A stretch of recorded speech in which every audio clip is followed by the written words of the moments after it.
I married a 58-year-old Arab widow who was vacationing in South Beach, Miami, just to settle my family's crushing debts. Everyone said I sold my soul for a paycheck. I accepted that arranged marriage with a heavy, resigned heart, regardless of the age gap or our social status. The only thing that mattered to me was saving my family. But on our wedding night, I never could have imagined what she would ask of me. That was the moment I realized I was no longer just Elias, the 23-year-old kid serving coffee, but a man who had traded his own future to rewrite the fate of those he loved. My name is Elias Vansberry. I am 23 years old, and I work as a server in an upscale lounge amidst the constant hustle of the Miami Beach Hotel Row. For many, this place is the definition of a dream vacation. Turquoise waters, white sand, and eternal sunshine. But for thousands of outsiders like me, it is a silent battlefield far from home. It is where we trade our sweat for the hope of filling the holes that poverty dug back in our hometowns. 2 months ago, I left behind the humid, heavy air of my small, rural town in the Georgia countryside to exchange it for the salty breeze of the Atlantic coast. I said goodbye to my mother with a long, silent hug, promising her that I would return with more than just empty hands. My father could barely whisper his goodbye from his bed, his hacking cough following him like a dark shadow. My younger siblings watched me from the doorway, with eyes that did not quite understand why I was leaving. But they sensed that something in our family was breaking. From the moment the early morning traffic starts to hum until the lounge closes well past midnight, my life is a single, grinding routine. I bus tables, take orders, and carry lattes and craft cocktails to tourists and expats who seem to live lives 1,000 times more relaxed than mine. The place where I work is called the Sunset Horizon Lounge. The name sounds poetic, but to me, it always felt more like a cage separated from the rest of the world. Everything there is expensive, refined, and flawless. The walls are decorated with black and white photographs of desert landscapes, and the aroma of freshly ground beans mixes with a subtle, expensive perfume I could never quite name. The customers talk about mergers, international travel, and real estate, while I pass between them like a ghost in an apron. My first paycheck vanished in a matter of hours. I sent every cent back home to Georgia to pay for my father's medication and to cover a small portion of the overdue loan payments. Every dollar I manage to save, every breath I take, is for them. For my father, who has been sick for years, and for my 2 younger brothers who are still in school. The nights in the small employees' dorm are not cold because of the temperature, but because of the anxiety that never sleeps. My room is barely a cubicle, with a metal bunk bed, a window facing a narrow alleyway, and a fan that makes more noise than wind. Before I close my eyes, I always replay the same movie in my head, my mother's tired voice on the phone, my father's cough getting heavier, the increasingly aggressive threats from the debt collectors, and my constant promise, "Almost there, Mama. I'll send more soon." Sometimes I wonder if my brothers even remember me, or if they just think of me as the man who sends the money orders. I know that if I stopped working for even a second, the debt would finish sinking our house. I had to put college on hold back in Atlanta, promising myself that one day I would finish that business administration degree I left halfway. I remember the day I got my acceptance letter, how my mother cried with joy, and how my father, still healthy then, hugged me tight and told me I would be the first in the Vansbury family to hold a degree. That dream now feels as distant as the Georgia hills from this flat, sweltering coast. For now, I just repeat a mantra to keep myself from crumbling. Work hard, be honest, and stay out of trouble. That was my entire life plan until she appeared. That morning, the atmosphere in the lounge was more tense than usual, and it was not because of the breakfast rush. It was because of her presence, Zara Aristan. Zara is the owner of the lounge and also several luxury villas spread across the coast. Rumor has it she has import-export businesses spanning from New York to Dubai, that she knows governors and ambassadors, and that her name appears in business magazines next to words like empire and visionary. She is 58 years old, but the aura of wealth and authority surrounding her does not care about wrinkles or time. She is an incredibly wealthy widow of Arab descent, a naturalized citizen who comes to Miami not to vacation, but to oversee her properties. Her presence fills any room like an intense perfume. You cannot ignore her, even if you try.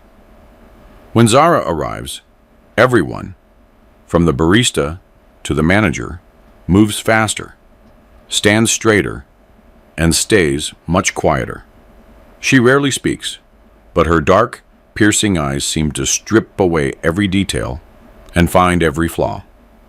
I once saw her fire a supervisor with only 3 sentences, without raising her voice, without even blinking. The man left the lounge with a shattered expression, as if something had been ripped out of him. Since then, we have all been a little afraid of her. On normal days, I barely interacted with her beyond a respectful nod when she passed by. However, in the last few weeks, I felt those eyes lingering on me more frequently. Not the way one looks at just another employee, but the way one evaluates a piece that might serve a greater purpose. At first, I thought I was imagining things, that my exhaustion was making me see signs where there were none. But the other servers noticed it too. "She's watching you, Elias," one of them told me, with a teasing grin. "Maybe she's got a special project for you." One afternoon, I was hurrying to clean up a spill in a corner of the lounge. A distracted customer had tripped over his own suitcase and sent a whole cup of coffee crashing onto the marble floor. Most people would have called the cleaning crew, but I preferred to handle it immediately. The lounge had to be spotless, and I could not stand wasting time or letting others do what I could do faster. I knelt with a cloth, scrubbing until the floor sparkled, and carefully picked up the porcelain shards so I wouldn't cut myself. When I stood up, Zara was standing behind me, holding a steaming porcelain cup. I did not know how long she had been there watching me. "Good work, Elias," she said. Her voice was low and deep, but it did not sound like an order. There was something else in it, something I could not identify at the time. I bowed respectfully, my heart beating faster than usual. "Thank you, Ms. Aristan. You are always here, from opening until closing," she commented, observing my tired face with an attention that made me uncomfortable. "You're never late. You never complain. There aren't many young men like you. Most people your age prefer the parties and the beach. You seem to prefer the work."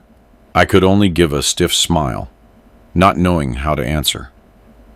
Her praise sounded strange, a bit cool, yet it warmed my chest.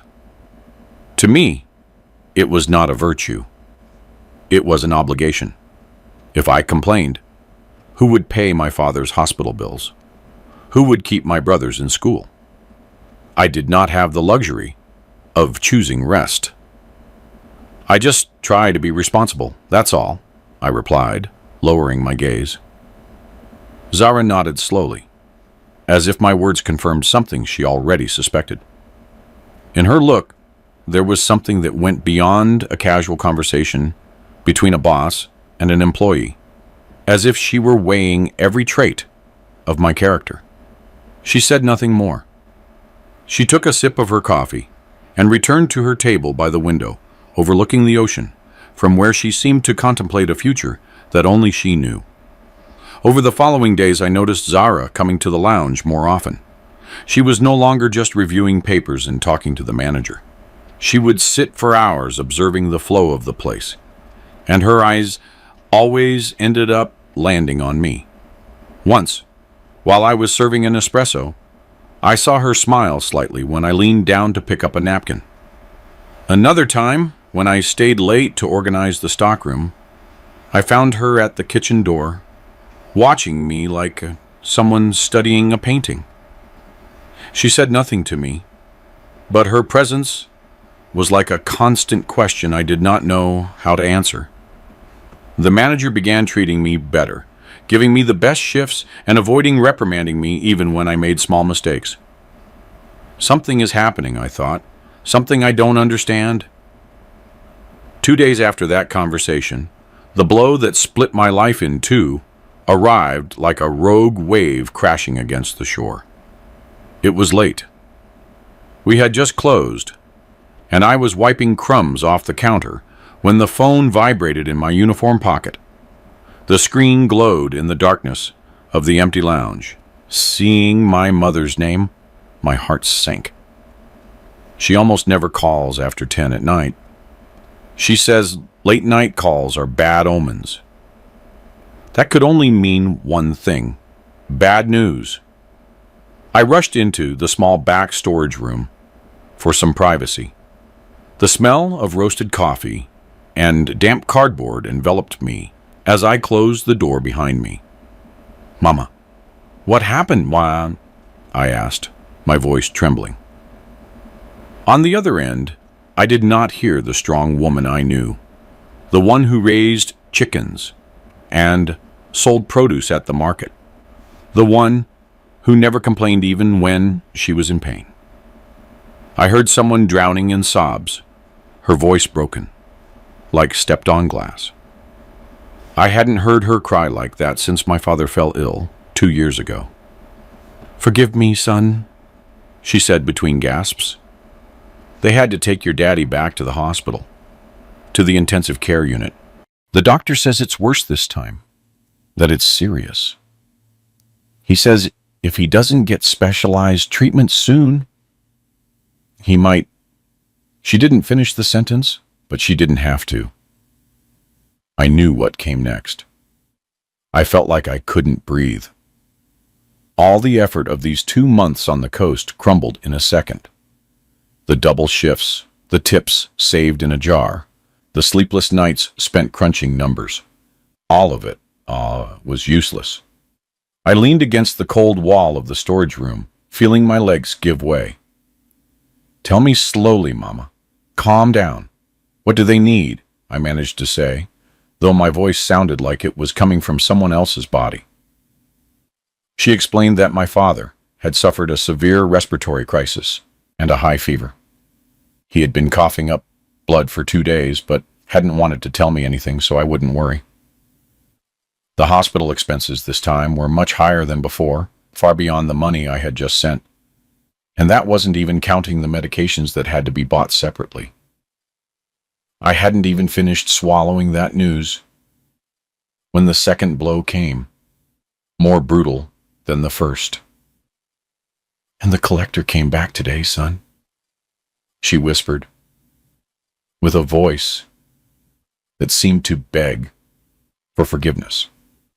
"He said if we don't have the full amount by tomorrow morning, he's taking the house. He said time is up. No more extensions. Our house, the only roof we had. The small house where I was born, where my father planted the tree in the backyard, was about to be snatched away for a few $1,000s that should never have cost so much." I remembered the loan shark's smile, a man who had arrived in town 3 years ago, offering easy money. My father had signed without reading the fine print, not understanding that the interest would grow like a plague until it devoured everything. I did the math in my head, though I already knew the result. The figure my mother mentioned was impossible to gather by waiting tables. It was several $1,000s, and I had barely more than 10 in my wallet. Everything else had been sent home the week before. That massive gap between what we needed and what I had in my hand was a cruel joke of fate. "Mama, please, don't tell Daddy anything yet. Don't worry him. I'm going to get the money. One way or another, I'll get it," I promised, though I didn't have the slightest idea how. My voice sounded firm, but I was shaking inside. I hung up, and the storage room became a hermetic box without air, a coffin made of cardboard and coffee beans.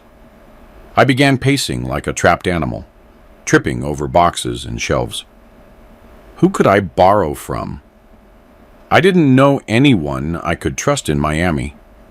I had only been here for 2 months, and the other servers were living just as paycheck to paycheck as I was. I had nothing of value to pawn. No watch, no chain, no new phone. A bank loan would take days, even if they gave one to a kid with no history or collateral. I only had that night, a few hours before dawn, before the collector made good on his threat. Then I remembered a comment from a coworker at the lounge, one of those guys who always boasted about dangerous shortcuts. Black market lenders, sky-high interest, enormous risk, but immediate cash. If you ever need real bread, I know people, he had told me, with a smile that gave me the creeps. I hated the idea. I hated the thought of stepping back into the hell of debt. But for my father and my author, I would have done anything, even if it meant drowning myself. I sank down onto some coffee sacks, my face buried in my hands. The smell of the roasted beans, which used to be comforting, now made me nauseous. I felt like a failure, a useless son. After all of the sacrifice, I was going to lose it all. My father could die without treatment, suffocating in a hospital bed while I served cappuccinos to tanned tourists. My mother would be out on the street with my little brothers, with nowhere to go. I wouldn't have the courage to go back to Georgia with empty hands, to look them in the eye and tell them I tried, but it wasn't enough. I started praying silently, though I hadn't prayed in years, asking God or whoever was listening to give me a way out, any way out. At that moment, the storage room door opened. The white light from the hallway illuminated my distraught face, revealing the tears I could no longer hold back. Standing motionless in the doorway was Zara, flawless in her ivory silk blouse, looking as out of place among the brooms and grain sacks as a diamond in a junkyard. Her silhouette was framed against the light like an apparition, and for a moment I thought I was hallucinating. I didn't know how long she had been there. She had surely heard a good part of the conversation, my broken voice pleading with my mother not to lose hope. I jumped to my feet, wiping my eyes with the back of my hand, trying to regain a composure that no longer existed. "I'm sorry, Ms. Aristine. I just had a personal problem. I'm going back to the bar now," I stammered, feeling the shame burn my face. She didn't move. She looked at me intently, but her eyes were no longer sharp blades. They were a mix of curiosity and something that looked like compassion. Or perhaps it was interest, the kind of interest an investor has when they see an opportunity. At that moment, I couldn't tell the difference. "There's no need to rush, Elias," she said calmly, entering the storage room and closing the door behind her. "I've been here for a while. I heard everything." I felt my stomach drop. Now she knew the most shameful parts of my life. Our debts, my father's illness, my desperation for quick money.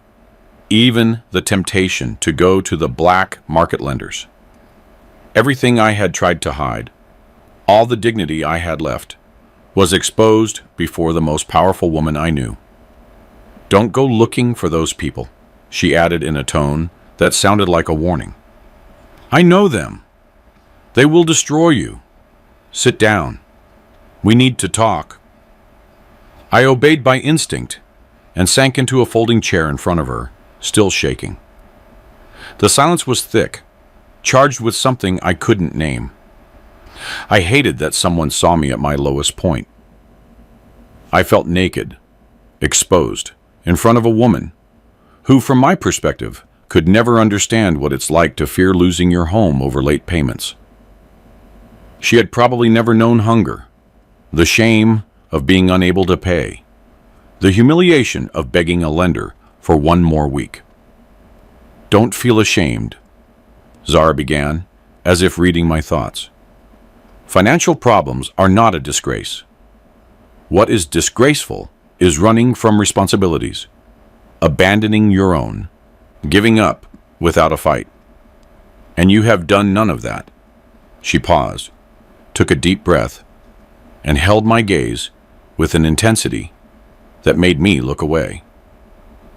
"I told you a few days ago. I've been watching you. Your work ethic, your punctuality, the way you send your entire paycheck to your family without keeping anything for yourself.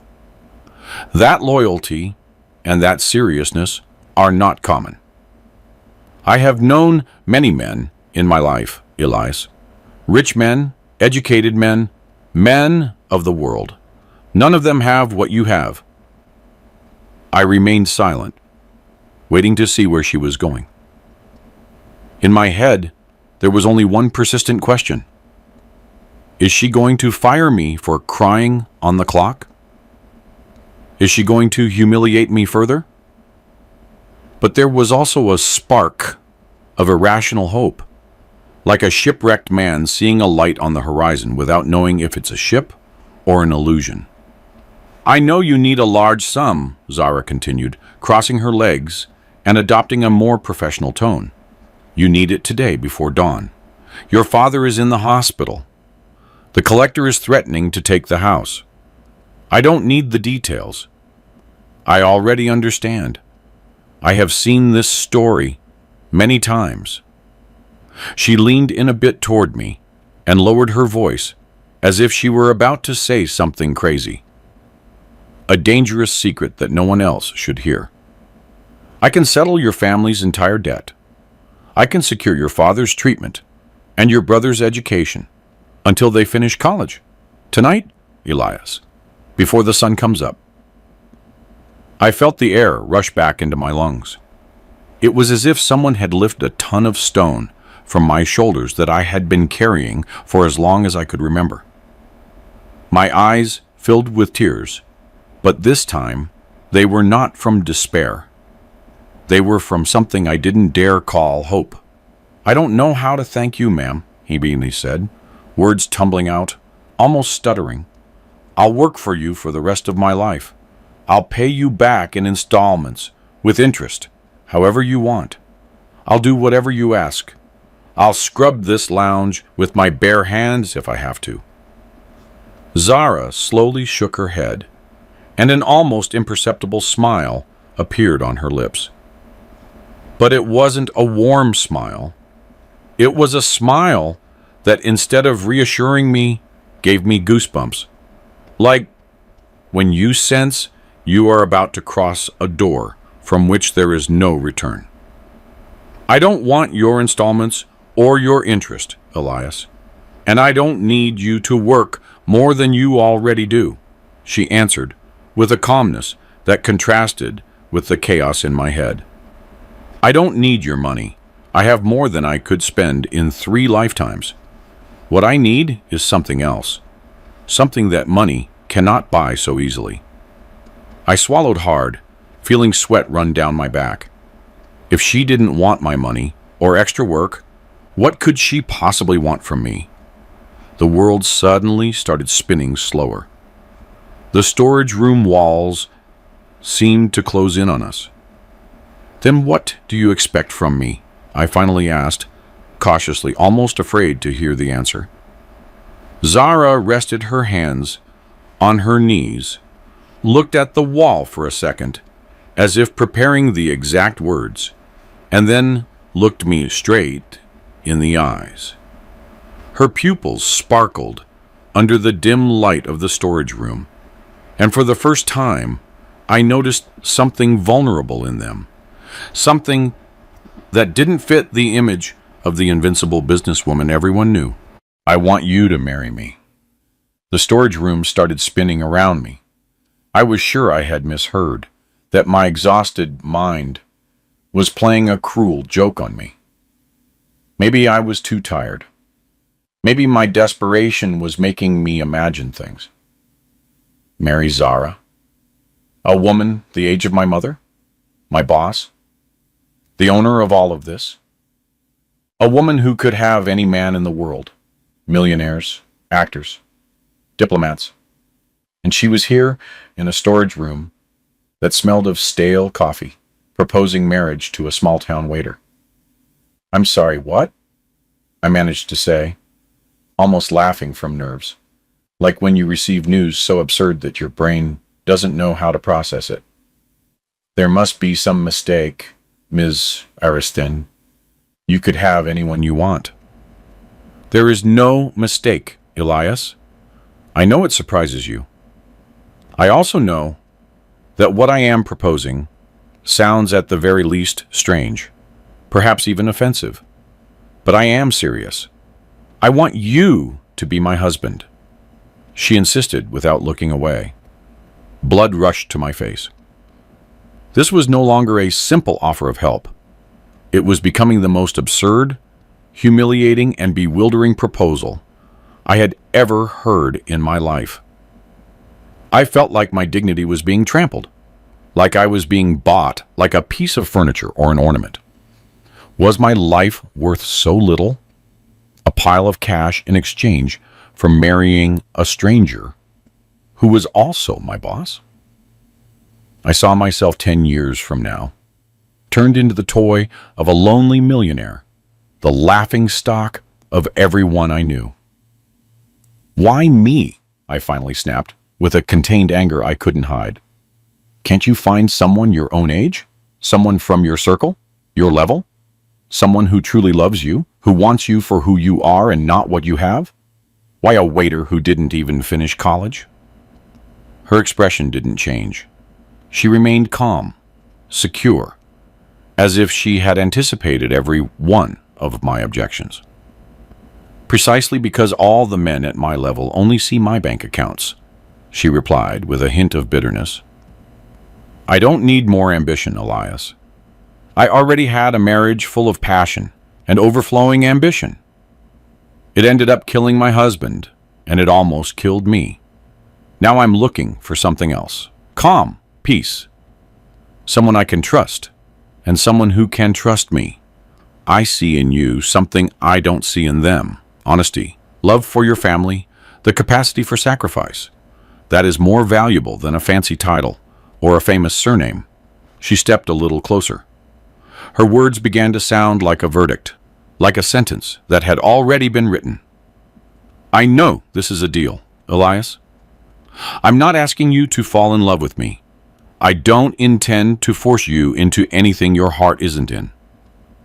Your role will be to accompany me, to be by my side at events, to listen to me when I need to vent, to be the emotional support of this house.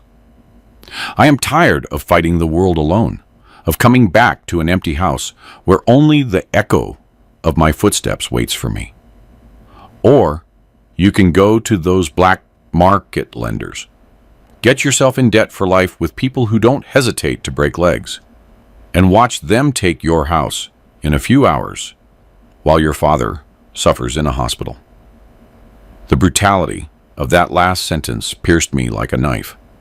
Suddenly, questions about dignity, pride, and love became luxuries I could not afford. What was my pride worth if my father died because of me? What was my dignity worth if my brothers ended up on the street? The faces of my father, struggling to breathe in a hospital bed, of my mother holding the house together with her cracked hands, of my little brothers doing homework on a borrowed table because we had sold ours, they all flooded my mind. Closing my eyes and saying no meant abandoning them. It meant choosing myself over them. And that was something I could never do.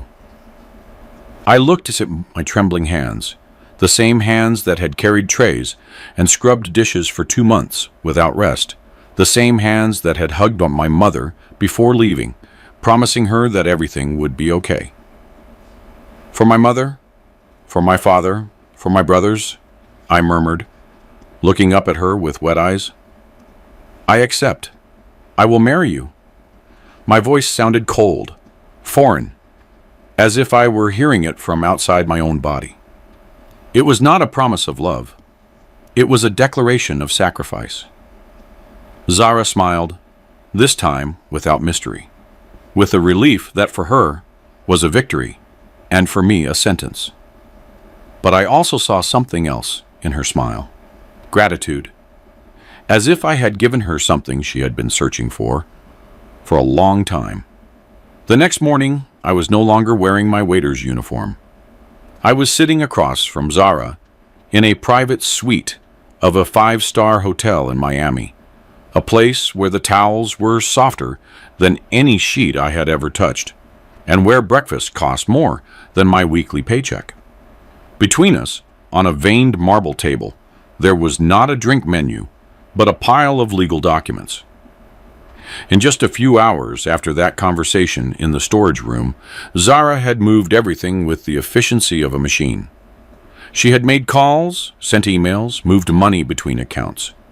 She settled the debt with the collector, sent the money to admit my father to a private clinic with the best specialists, and began pressing our marriage so it would be valid before the law, and if I wanted, before God.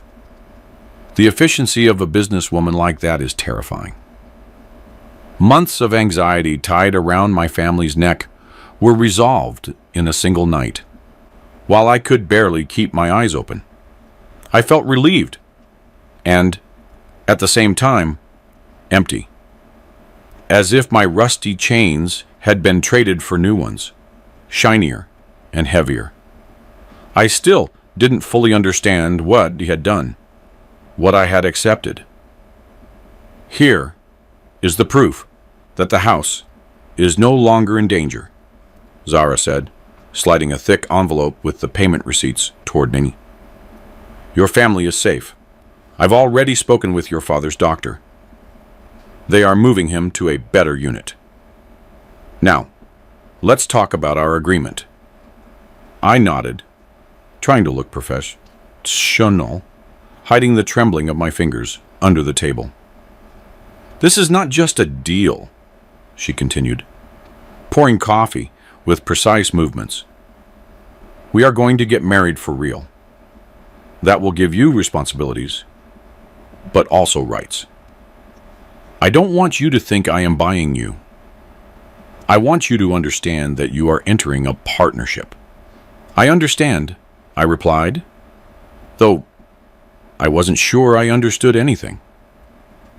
First, she read from a sheet where she had noted key points in her flawless handwriting. This marriage is built on sincerity and friendship. I will not force you to love me, nor will I demand marital rights you do not wish for. I chose you because you are different, and I want you to stay that way. Your role will be to accompany me, to be at my side at events, to listen to me, to be the emotional support of this house. I am tired of fighting alone, against suppliers, against partners, against a world that only respects power. Those words both relieved me and stung me at the same time. She was acknowledging without decoration that ours was a functional agreement. She gained company and loyalty. I gained the salvation of my family and a more stable future.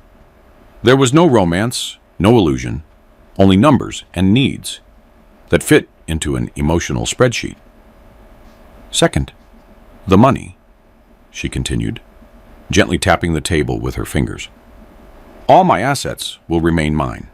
No one will see you as the owner of what I have built in 30 years of work.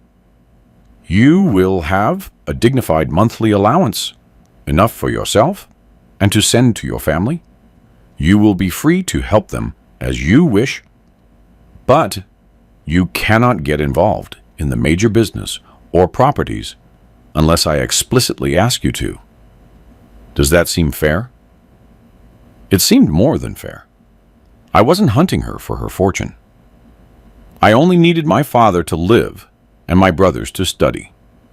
I had no intention of taking over anything that didn't belong to me. Perfect, I said. I don't want your money beyond what is necessary for my family. I didn't come here looking for wealth. I know, she replied. And for the first time, I saw something like tenderness in her eyes. That's why I chose you. Third, your family, she added, her look softening. I will take care of your father's medical expenses until he is completely better, and your brother's studies until college, including books, uniforms, and whatever they need.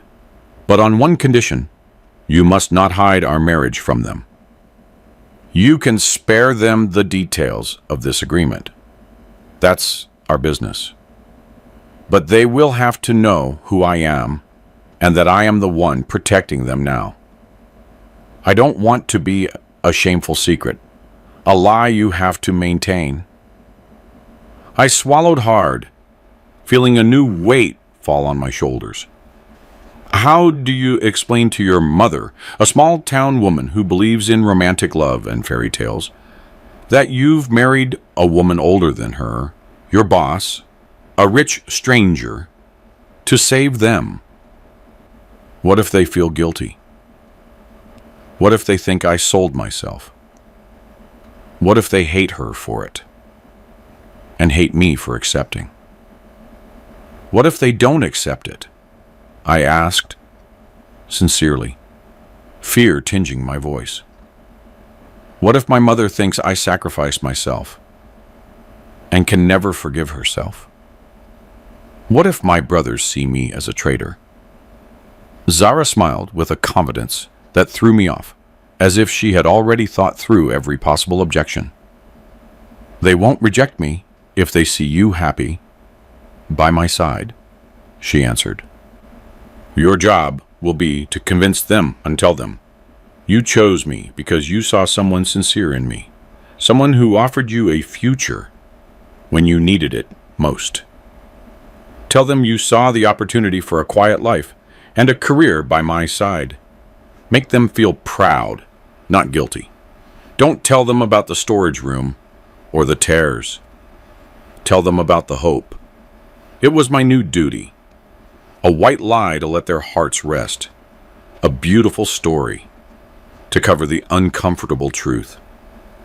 And finally, your future, she said, leaning toward me with a new intensity. I don't want you to put your life on hold, to become my shadow without your own identity. You can resume college.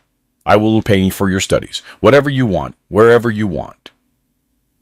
I want you to be a prepared husband, capable of helping me manage the lounges and villas, capable of standing before my partners without feeling inferior. You will learn with me. I'm not just offering you money, Elias. I'm offering you a path, a future you couldn't even dream of before. That sentence broke down my last defenses.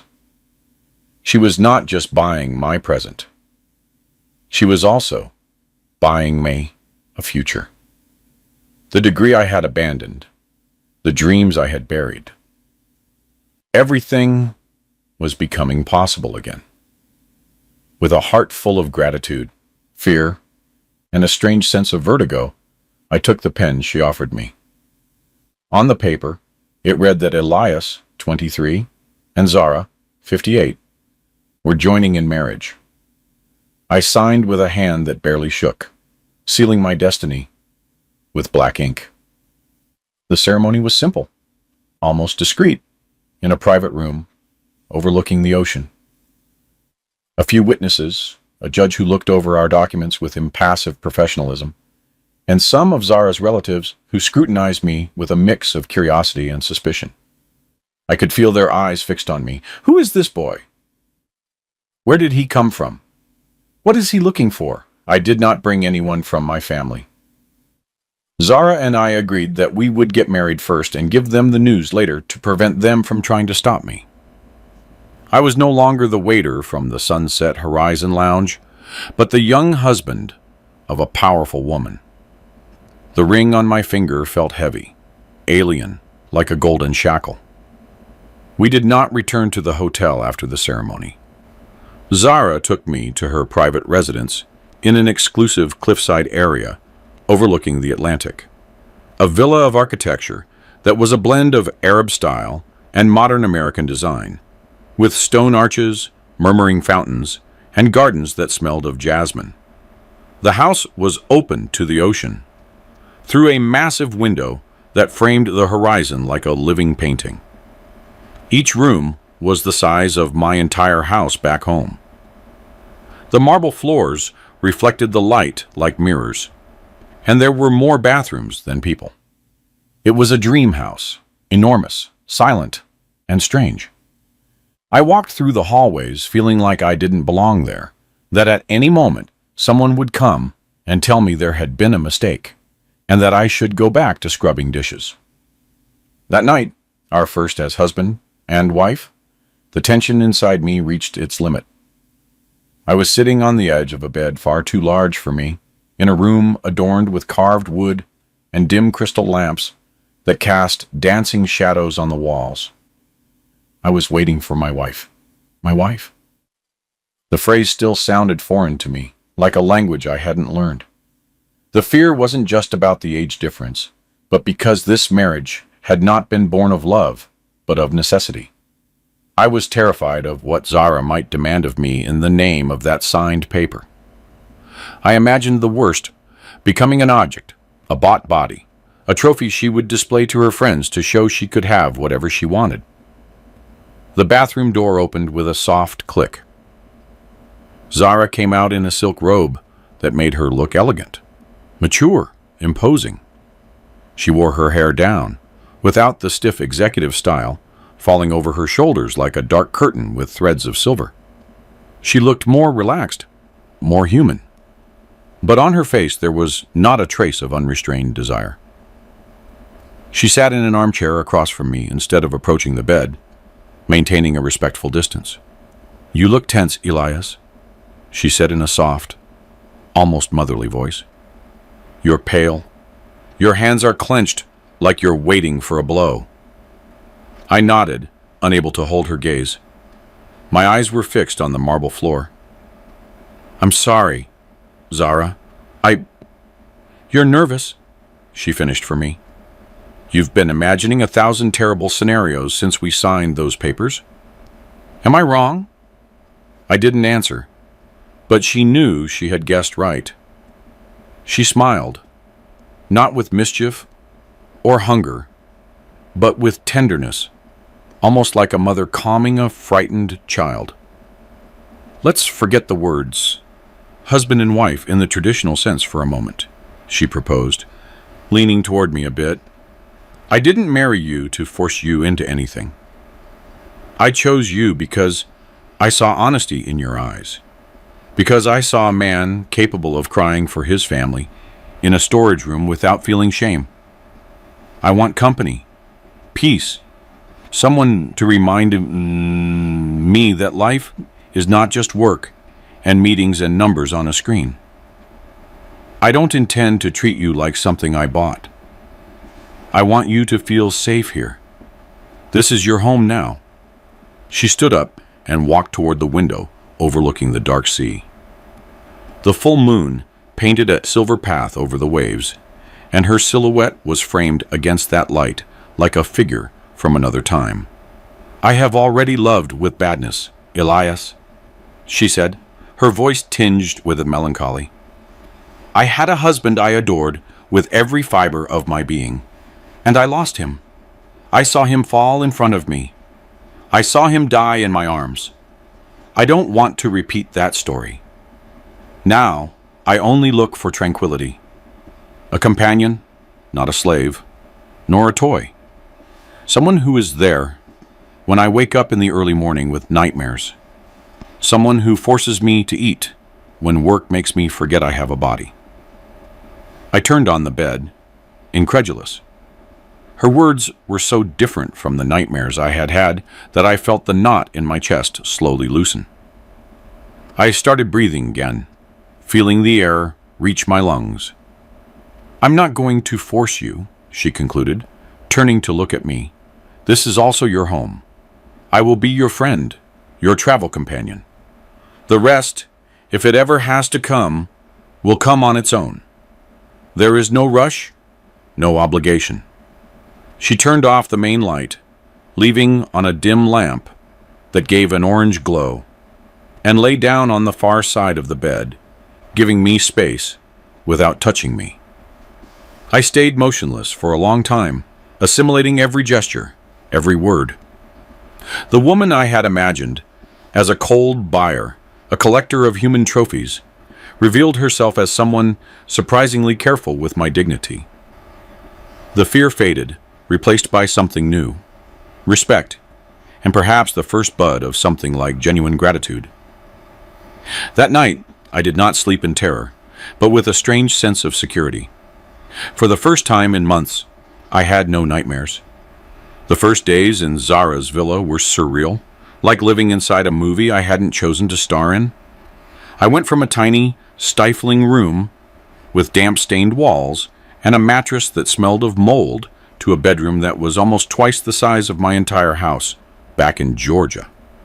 I had my own bathroom with a tub that could fit 3 people, a walk-in closet full of new clothes Zara had ordered, and a balcony from which I could see the sunrise over the ocean.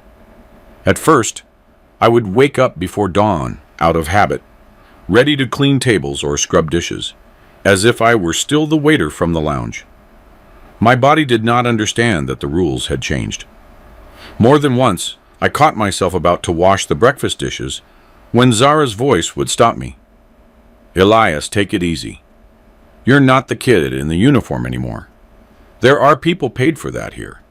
You don't have to prove anything. But being without anything to do was part of my nature. I didn't know how to sit and watch the ocean and let the day pass.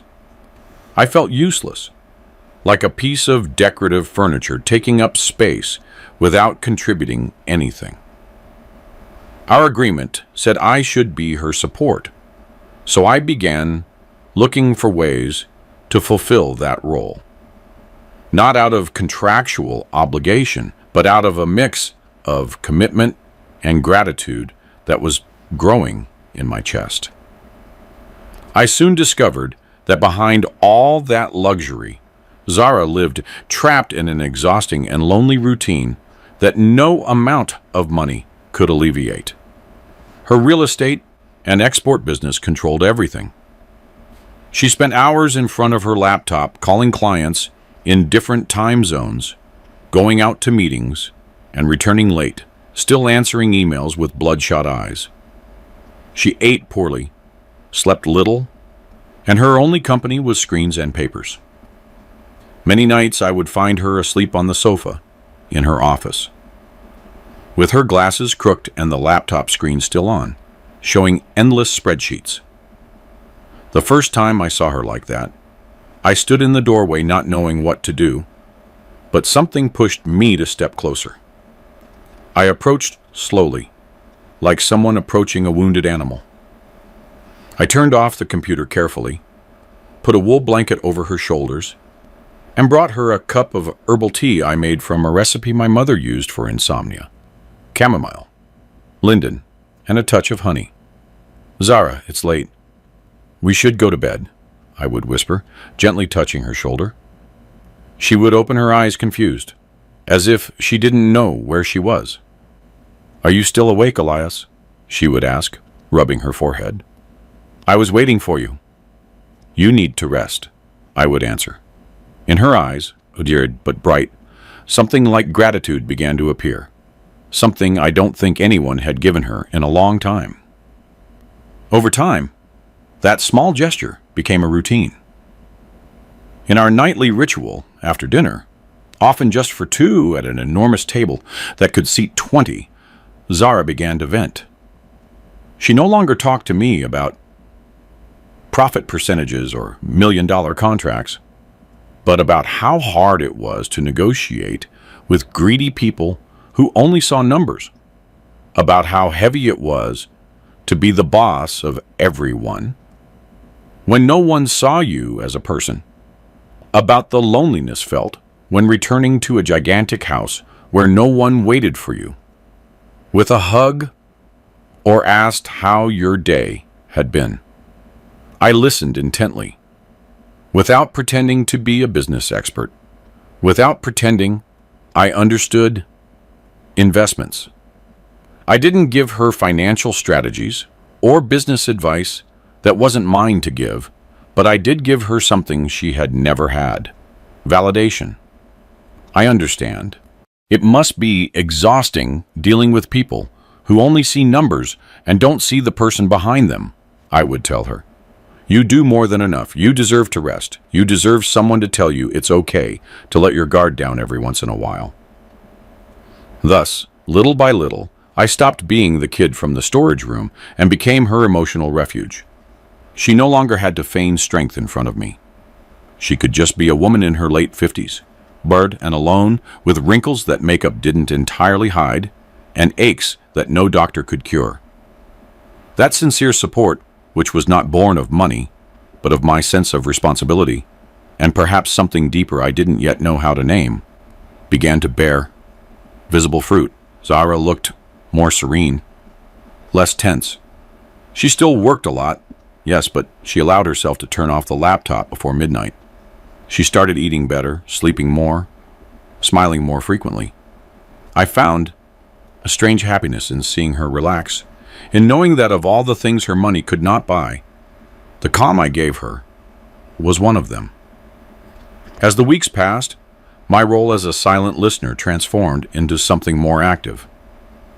One day I saw Zara so frustrated she was putting her hands to her temples and muttering curses in Arabic that I didn't understand, but whose tone was unmistakable. "I don't understand why the coffee shipments for the location in Orlando keep going wrong," she complained, looking at her phone with anger. "That's 3 times now. They've sent the wrong order. I'm about to fly up there and handle it myself, even if I have to load the sacks with my own hands." I was on the terrace, watering her orchids, a task I had taken on without being asked, when I heard her. I hesitated for a moment, wondering if I had the right to speak up, but I approached. "I'm sorry, Zara. Can I say something?" I asked, measuring my words. "I don't want to overstep, but I think I know what the problem is." She looked up, intrigued, and set her phone on the table. "The problem isn't in the orders. It's at the central warehouse," I explained, feeling the words come out easier than I expected. "When I worked in the lounge, the sacks always arrived with detailed labels, each with its origin and roast date. But in the last few weeks before I left, they started mixing the premium Arabica with a cheaper blend from another region. The change was noticeable right when they changed the warehouse manager. I saw him many times distracted with his phone while they were unloading without checking the inventories." Zara frowned, surprised, as if I had revealed a secret she had been searching for weeks. "You knew all that and never said anything?" she asked, not accusing me, just curious. "I was just a waiter, Ms. Aristine," I admitted, looking down. Who was going to listen to me? But yes, I noticed. The quality dropped exactly 1 week before I left the lounge. She stayed silent for a few seconds, processing the information, and then smiled broadly, a genuine smile that lit up her face. "You're right. You're absolutely right. I've only seen the office reports, the numbers on the screen, never the field details. That new manager only shows me percentages, not processes. I don't know why I didn't think of something so simple," she murmured, more to herself than to me. "Sometimes the answer is right in front of your eyes and you don't see it because you're looking too far away." From that day on, she began inviting me to some meetings on operational issues, always clarifying that I would not make final decisions, but that she wanted my point of view, from the one who is on the ground, who sees what happens while the bosses look at spreadsheets. When she proposed firing that manager, immediately, I dared to suggest something else. "Maybe you don't need to fire him," I said carefully. "Give him training, a double-check system, where another employee verifies every shipment. Sometimes people are just overwhelmed, not malicious. If you fire him without giving him a chance, you'll just end up hiring someone else who makes the same mistakes because the system doesn't work." Zara looked at me with an expression I couldn't decipher. She was used to a world where mistakes were paid with instant firings, where compassion was synonymous with weakness. My more human perspective began to function as a new filter, a perspective she had forgotten or had never had. She accepted my suggestion. They implemented the double-check system, trained the manager, and the problems decreased. Our bond became more organic. We were no longer just boss and employee married for convenience, but two people who complemented each other. She began introducing me in small business circles, not just as her husband, but as someone who helped her see what her ambitions sometimes overlooked. To the world, of course, we remained the strange couple, the rich widow with the poor boy. And that world did not take long to show its teeth. Soon, we began attending important events, gala dinners in ballrooms with crystal chandeliers, charity meetings where the donations had more zeros than my bank account, lunches with foreign investors who talked about millions as if they were pennies, inaugurations of new projects where everyone smiled, even if they didn't like each other. I always walked half a step behind Zara in a rented tuxedo that was a bit too big for me, trying not to look out of place among expensive Italian suits, jewelry that shone like stars, and conversations about the stock market and crypto that I didn't understand. I could feel the eyes fixed on me, scrutinizing, full of judgment. The women's eyes scanned me from top to bottom. The men looked at me with a mix of contempt and mockery.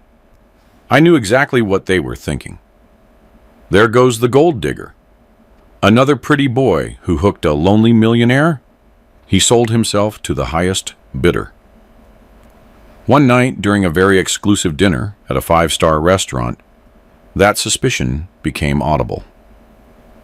I had stepped away for a moment to the bar for some water, needing a breather from the suffocating atmosphere, when I heard a group of mature women covered in diamonds and dressed in designer clothes talking loudly enough for anyone to hear. They did not bother to lower their voices. They wanted me to hear. "Look at the little boy," one said with a venomous smile. "He's got the face of a saint and the soul of a gold digger. I bet he promised her eternal love while calculating how much every property was worth. Poor Zara. She's so lonely she had to buy herself company," another added, stirring her martini. "He must be thrilled. Villas, cars, trips. Who wouldn't sell themselves for a little luxury? At least I would have picked someone more handsome." I felt my blood boil, the heat rising to my face and tightening my chest.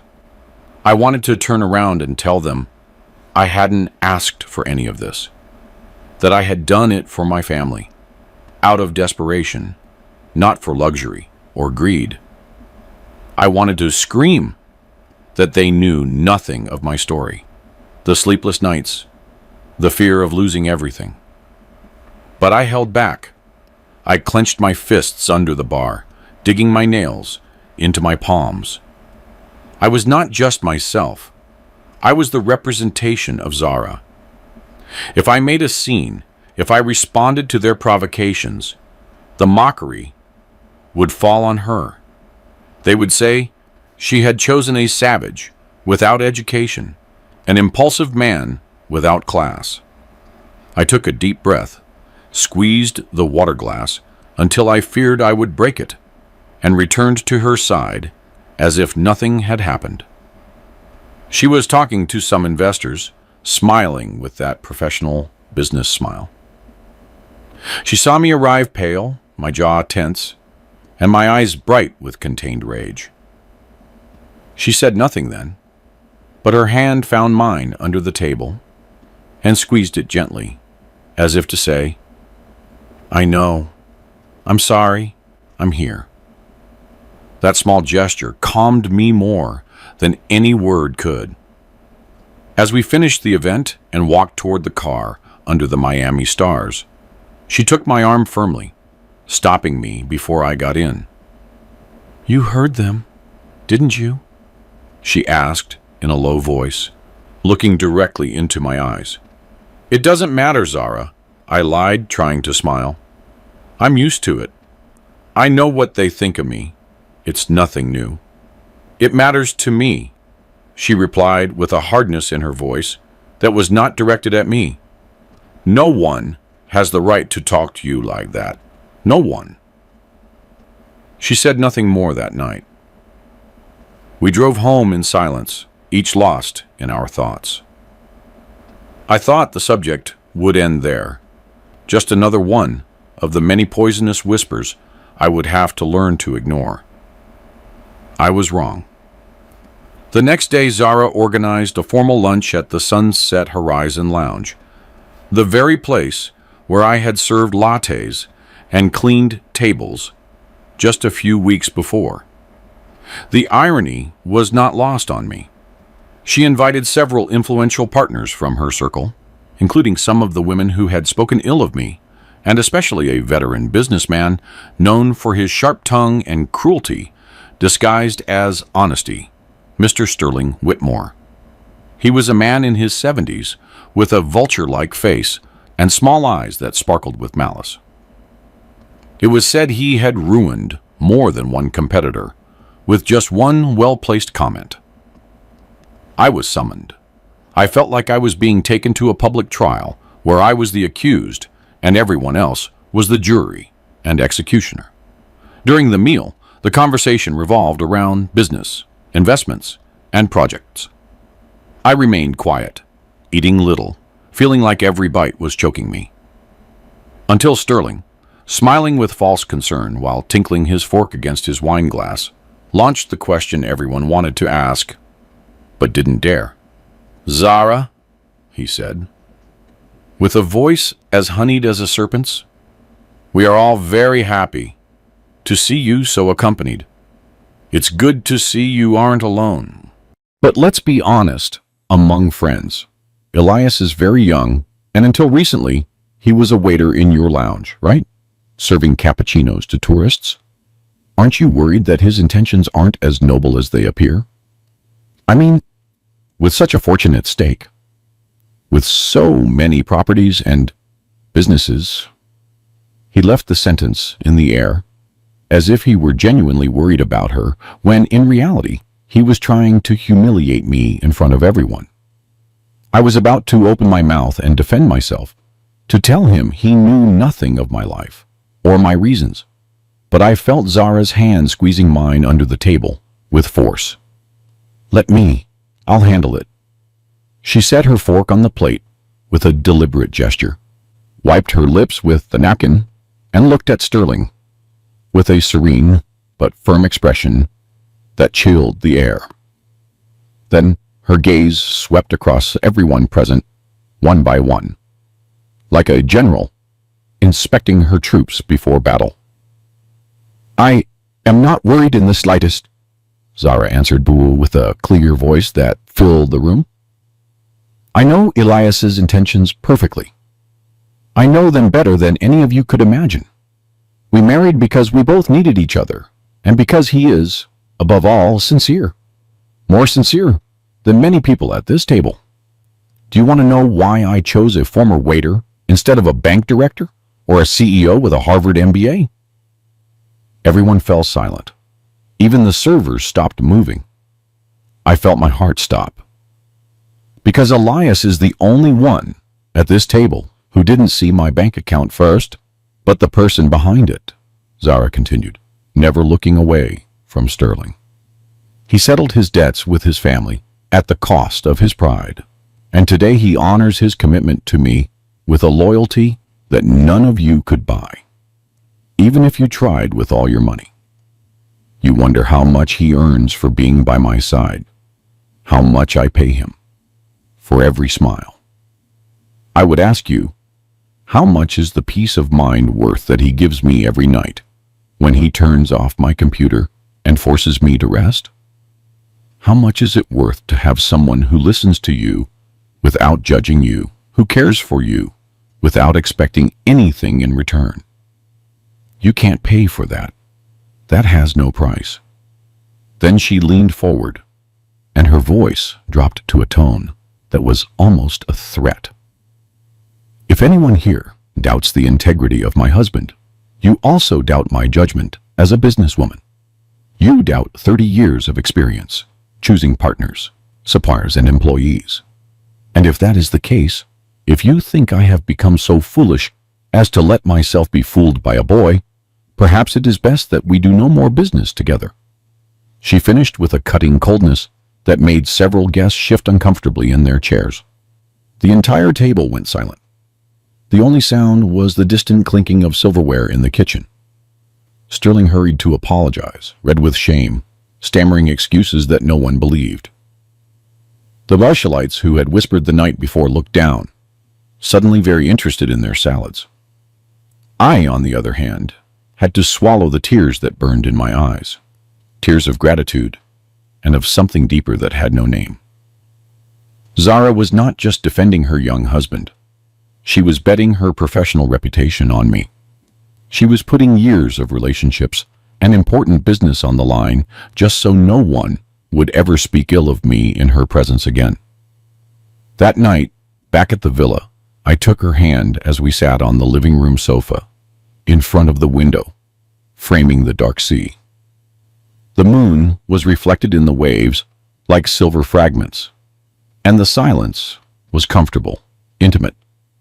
Thank you, Zara, I said, my voice breaking. You didn't have to expose yourself like that for me. You didn't have to risk your business, your friendships, your reputation. You could have let the comment pass. She looked at me with serenity. With that calm, I was beginning to associate with her true self, not the hard businesswoman mask. Of course I had to do it, Elias. We are a team now. You protect me on the inside. You take care of me when no one is looking. I protect you on the outside, against a world that doesn't understand. I won't allow anyone to trample you or doubt what you are to me. Those words marked a before and after. Our bond was no longer just a contract written on legal paper. It was an alliance where we both covered each other's backs, each in our own way. Sometime later, one quiet night by the pool, that alliance became even deeper. The surface of the water reflected the full moon like a liquid mirror, and the murmur of the sea came softly from the nearby cliff. The palms swayed with the night breeze, and the air smelled of salt and jasmine. We were sitting side by side on teak lounge chairs in silence, enjoying the peace of the moment, when Zara spoke almost in a whisper, as if she were afraid someone else would hear. There is something I haven't fully told you, she said without looking at me. Yesterday at the lounge, you asked why I had chosen you. among all the men in the world. I told you about your honesty, your loyalty. It's true. It's all true. But there is another deeper reason, one I've kept for a long time. I knew that conversation would touch an old wound, a scar she kept hidden under layers of success and apparent strength. Zara began to tell me about her late husband, a man named Kareem, of her same culture and his own boundless ambition. They met at university when both were young, and the world seemed full of infinite possibilities. They fell madly in love, with a passion that consumed everything in its path. Together, they built the empire that she now managed alone. They started with a small import business, then bought their first property, then another and another, until they had an empire of lounges and villas that stretched across the coast. We worked 18 hours a day, she said, her eyes fixed on the water. From meeting to meeting, trip to trip, we postponed meals, rest, even our health. We said we would sleep when we were old, that we would rest when we had enough money, but enough never came. There was always another project, another opportunity, another business we couldn't let pass. We thought love and success justified it all. We only lived to grow, and grow. She paused, and I saw her hands trembling slightly on her lap. Her voice became hoarser, more fragile. One dawn, after returning from a business trip to Dubai, Kareem collapsed in his study. There was no warning, no prior symptoms that I had noticed. He simply fell, as if someone had cut his strings.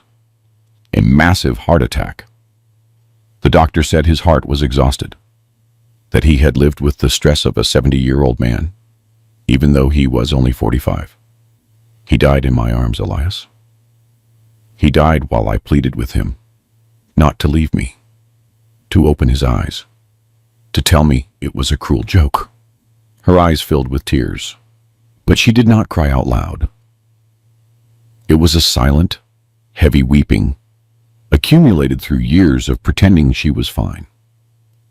I took her hand, which was cold despite the night's heat, and squeezed it tight.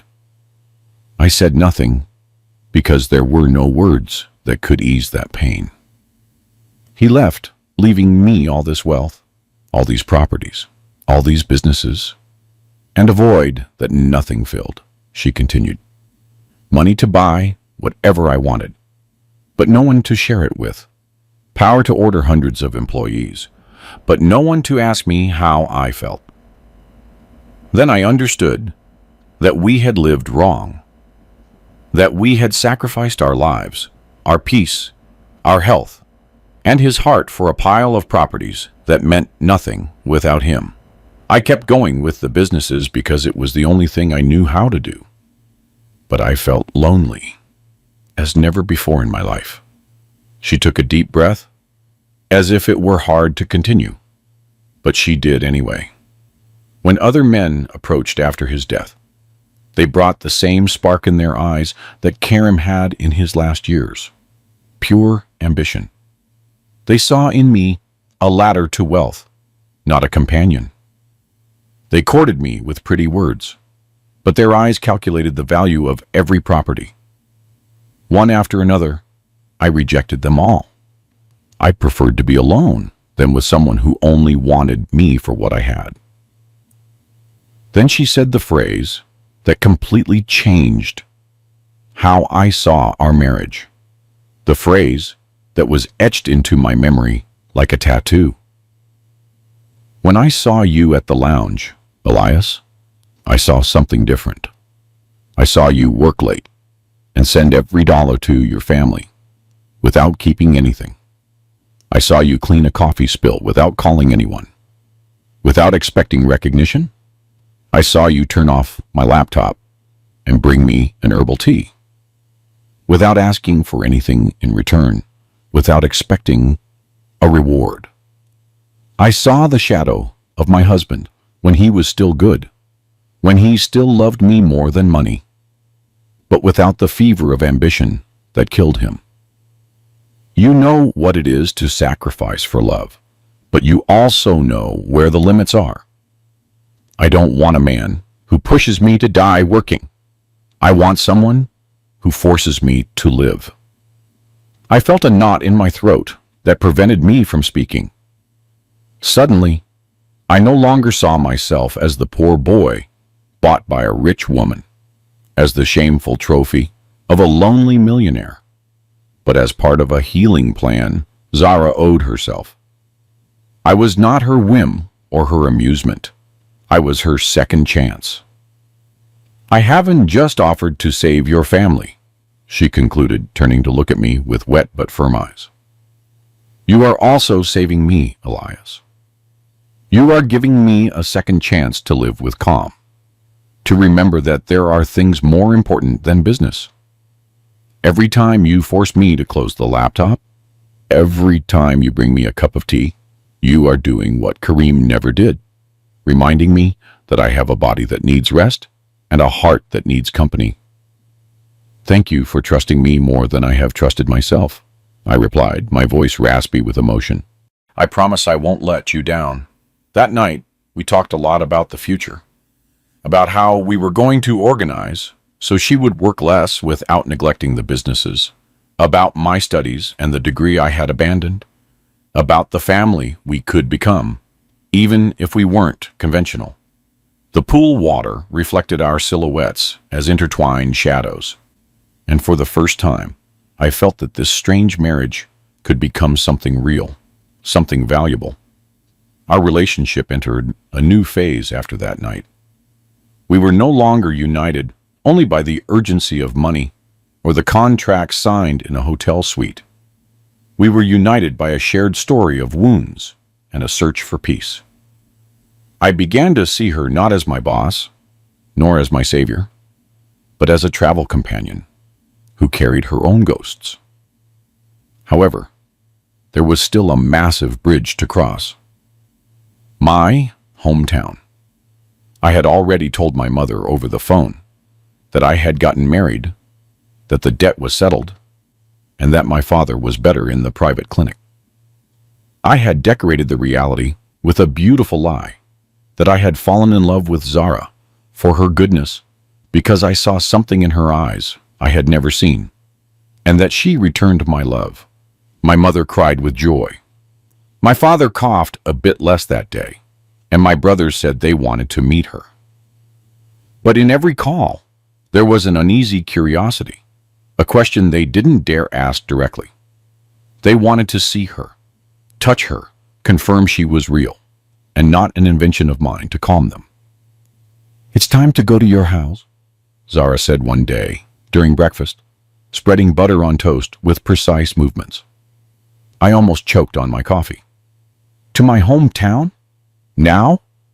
I stammered, feeling my heart accelerate. She nodded naturally, as if proposing to go shopping. Of course. Our marriage can't just be papers and photos in a frame. Your family deserves me to go, to show them my face, to see the house I decided to save. I want to know the place that formed you, Elias. I want to understand where you come from. My heart started beating hard. I imagined Zara, with her discreet jewelry and her international businesswoman poise, walking through the unpaved dirt roads of my town, where chickens cross in front of cars and dogs sleep in the middle of the street.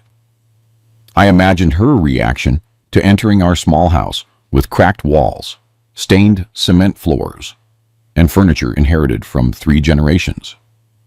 I was terrified she would feel out of place, disgusted by the poverty, and that upon returning to Miami, she would regret everything and see me through different eyes. Zara, my hometown has nothing to do with Miami Beach, I tried to explain, looking for the right words. There are no luxury hotels, no pretty cafes, no Michelin-starred restaurants. The road is bad, full of potholes. Sometimes it floods when it rains. The house is very humble. The walls are peeling, The roof leaks.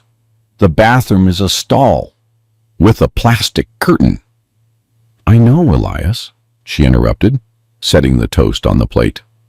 And that is exactly why I want to go. I didn't choose you for your money or your fame or your properties, because you had none of those things. I chose you for the man your home built, for the values you learned in that humble place. I am not going in search of comfort.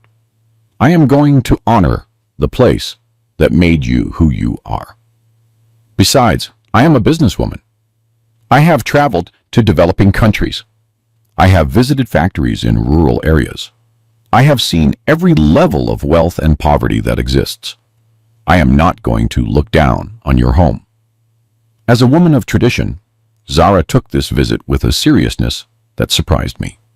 We won't go in a private jet or first class, she said firmly, as if dictating the rules of a negotiation. We'll drive, and we won't stay in a hotel, but in your house. I want your family to see us as we are, not as tourists coming to visit with bodyguards. I almost fainted. But the bed is hard, the mattress is old, the bathroom is ancient, and the water comes out cold, I protested, imagining her reaction to the discomforts that were normal for me. I'm not going to look for soft mattresses or perfect pressure showers, Elias. I'm going to look for the heart of your story.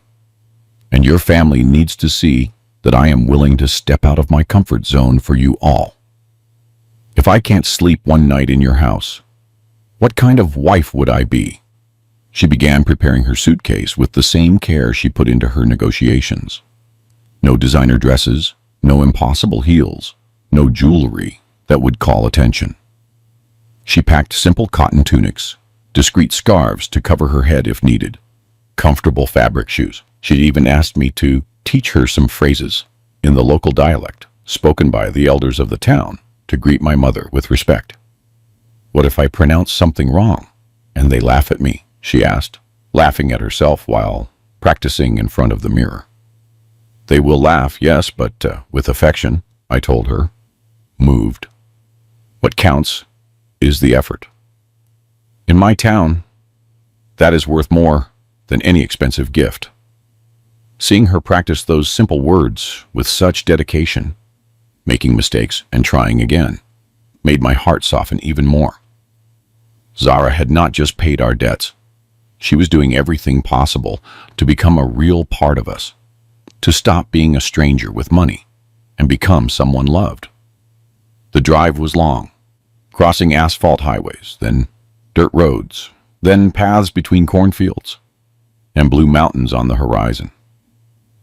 On the way there, we barely spoke.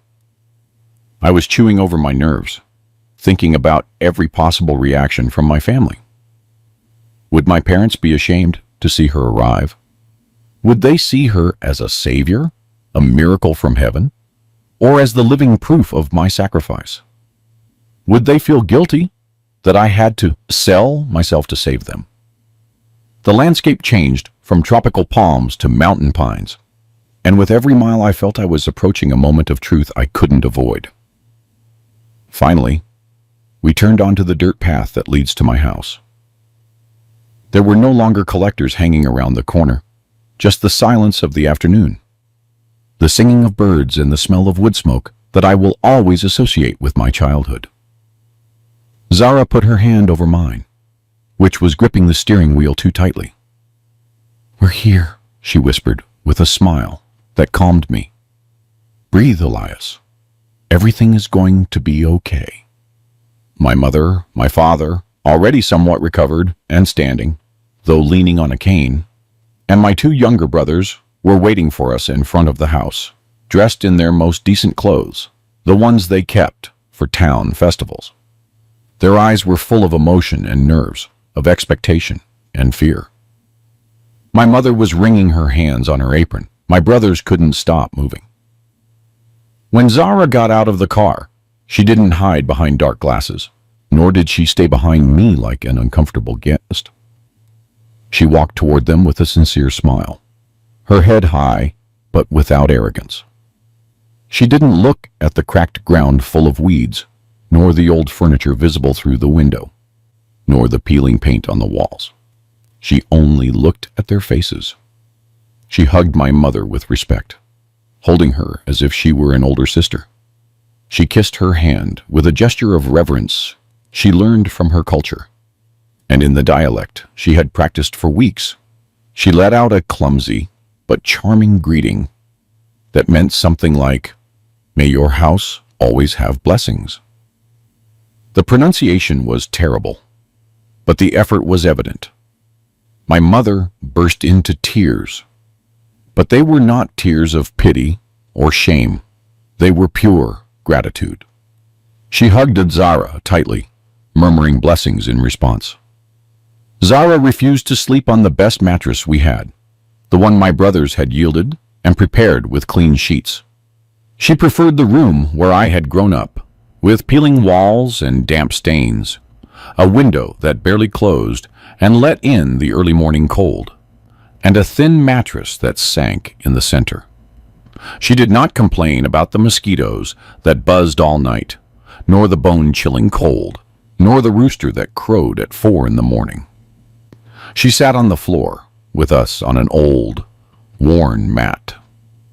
She ate bean soup and corn tortillas as if they were a king's banquet.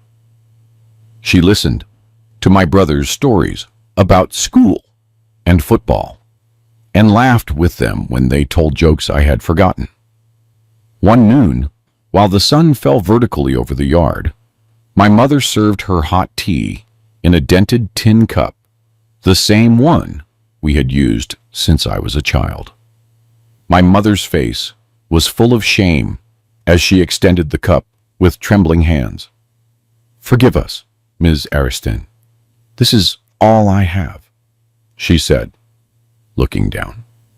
"We don't have porcelain or fine crystal, only these old things." Zara held the cup with both hands, with the same care I had seen her give a fine porcelain cup at her gala events, and smiled. "This is the most delicious tea I have ever had," she replied, looking my mother directly in the eyes, "because it comes from your hands and your heart. There is no luxury that can equal that. No crystal cup could make this tea taste better." I saw my mother's face transform in that instant. Her shame turned to pride. Her slumped shoulders straightened. And at that moment, under the shade of an old guava tree in the yard where I had played as a child, I understood something fundamental about Zara.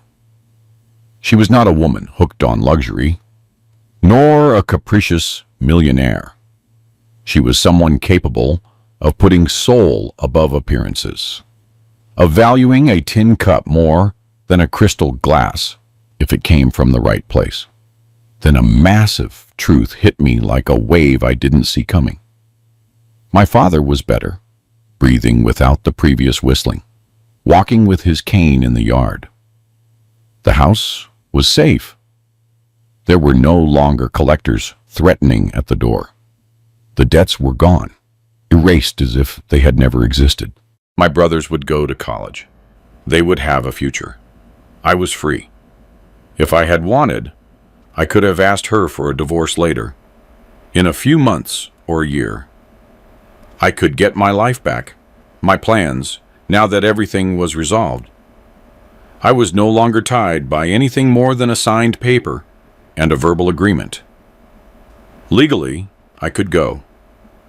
But just imagining her absence hurt like a deep cut in my chest. I imagined waking up without the sound of her footsteps in the hallway, without the smell of her discreet perfume, without her voice asking me how I had slept. I imagined going back to the employees' dorm, serving coffees alone again. The image was unbearable. I realized that without noticing it, sometime between the nights of tea and the conversations by the pool, I had fallen in love with her. Not with an adolescent love, burning and uncontrolled, one of those that burns out fast and leaves ashes, but with a firm, mature, and serene one, the kind built brick by brick, I loved her for her strength and her calm, for her way of facing criticism without trembling. I loved her for her humility in sitting barefoot on the floor of my house and drinking tea from a dented cup. I loved that, with her age and her power, with everything she could buy, she was willing to cross a dirt road just to honor my parents. That love didn't appear all at once like a lightning bolt. It grew from respect and gratitude, day by day, gesture by gesture, until it became a certainty. And now that I recognized it, I couldn't ignore it. That afternoon, while we walked alone along the path between the cornfields swaying in the wind, I took her hand with decision. The sun was setting behind the mountains, painting the sky orange and pink. "Zara," I said, my voice trembling with emotion, "I am happy here, and I am happy with you. I don't regret anything. Not the storage room, not the contract, not the signature. Thank you for saving my family, and thank you for saving my heart without knowing you were doing it." She stopped in the middle of the path, looked into my eyes with an intensity that took my breath away, and smiled with a mix of relief and tenderness, as if she had waited for those words for a long time. "I am happy too, Elias, happier than I have been in years. I know it hasn't been easy for you, that you've had to endure mockery and doubt, that it cost you to accept this strange situation. But I promise you that I will never make you regret this decision. I will never make you feel bought or trapped." We didn't say the word love out loud, but we both felt it breathing between us, floating in the golden afternoon air. The return trip to Miami was very different from the way there. On the way there, I was a boy tied by a deal, chewing over nerves and fears. On the way back, I was Zara's husband by choice of the heart. We talked the whole way, without filters or masks, laughing at anecdotes from the town, planning the future. She confessed to me that she had felt embraced by my family, like no one had embraced her in years. That for the first time since Kareem's death, she had felt part of something bigger than herself. I told her my family was at peace, because they saw me at peace, because they had seen in my eyes something they hadn't seen in a long time. Tranquility. When we returned to the cliffside villa, the place no longer felt foreign or threatening. The marble hallways no longer intimidated me. The enormous rooms no longer made me feel small. It was our home. I took up my double role with more conviction than ever. Protective husband by night and business partner by day. Zara continued directing her empire, but no longer alone. She no longer carried the weight of the world on her shoulders without help. I reviewed proposals and projects with her, gave my opinion when she asked for it, and sometimes even when she didn't. One day, a gigantic investment opportunity arrived, a hotel development that promised enormous profits, multiplying capital in a few years, but in exchange for months of constant stress, endless trips, and sleepless nights. Exactly the rhythm that had killed Kareem. The numbers were tempting, the projects brilliant, the partners enthusiastic. But when Zara showed me the documents, I saw something else in her eyes. The spark of ambition she had learned to have. I told her carefully, "The business is good. The numbers add up. But you would have to go back to that old rhythm. The rhythm that almost cost your first husband his life. Is it really worth it? Is another million going to make you happier than you are now?" She looked at me for a long time in silence, processing my words. Then she smiled with a smile that no longer had hunger, but peace. "No, I already have enough. More than enough. I don't want more millions that steal my time with you, that steal the sunsets by the pool, that steal the tranquility that cost me so much to find." She rejected the project with a short call, a decision that the old Zara, the one who lived to grow, would never have made. And I knew then that our marriage had changed something fundamental in her, just as it had changed something fundamental in me. Just as she promised on the day of the agreement, she enrolled me again in university through distance learning. I returned to studying business administration, resuming the degree I had abandoned 2 years before, while continuing to learn from her in the real world. Her way of negotiating with suppliers, her past mistakes and the lessons she drew from them, her current limits and how she had learned to respect them. In the mornings, I sat with books and screens taking notes, taking exams. In the afternoons, I accompanied her to supervise lounges and villas, to meetings with partners, to property inspections. It was a double education, the theory of books and the practice of real life. When I was ready, when I finished the degree and proved I could handle serious responsibilities, she entrusted me with the general management of the Sunset Horizon Lounge and some small lodgings in the chain. She didn't do it because I was her husband. It wasn't a gift or a whim. I earned it through hard work, with nights of study and days of labor, with proposals that worked and mistakes I learned from. The employees who before saw me as the waiter who married the boss began to respect me as someone who knew the job from the bottom up, who had scrubbed dishes and served coffees and knew what the heat of a kitchen at noon was like. Sometimes, while I checked the movement of boxes in the warehouse or talked with managers about coffee orders, I remember that night in this very place. The night I thought I had lost everything.